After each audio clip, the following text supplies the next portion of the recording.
Chicken biryani ఇష్టం లేని వాళ్ళు ఉంటారా? ఇక చేసి పెట్టే వాళ్ళు ఉంటే అబ్బా ఎంత హ్యాపీనో కదా. ఈరోజు అయితే మా మమ్మీ చికెన్ బిర్యానీ ఎలా చేస్తుందో మీకు చకచకా చూపించేస్తాను. ఇక ఫస్ట్ అయితే మంచిగా మ్యారినేట్ చేసి పెట్టుకుంది. ఇదైతే ఒక 2 kgs ఉంటుంది.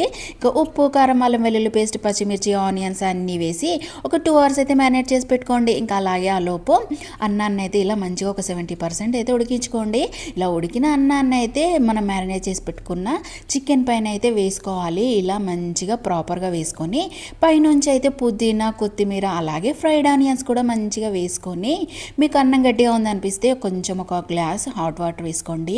అలాగే పైనుంచి మళ్ళీ కొంచెం కొత్తిమీర, పుదీనా వేసి ఇంకా పైనుంచి అయితే మా మమ్మీ కొంచెం పాలల్లో పసుపు కలిపి పాలు పోసింది. మంచి ఫ్లేవర్ ఉంటుంది, అలాగే టేస్ట్ కూడా బాగుంటుంది, కలర్ కూడా బాగుంటుంది. ఇంకా దీన్ని అయితే ఇలా ఒక 30 minutes దమ్ పెట్టండి. వేడి వేడి బిర్యానీ రెడీ అయిపోయింది. More video subscribe to my channel please.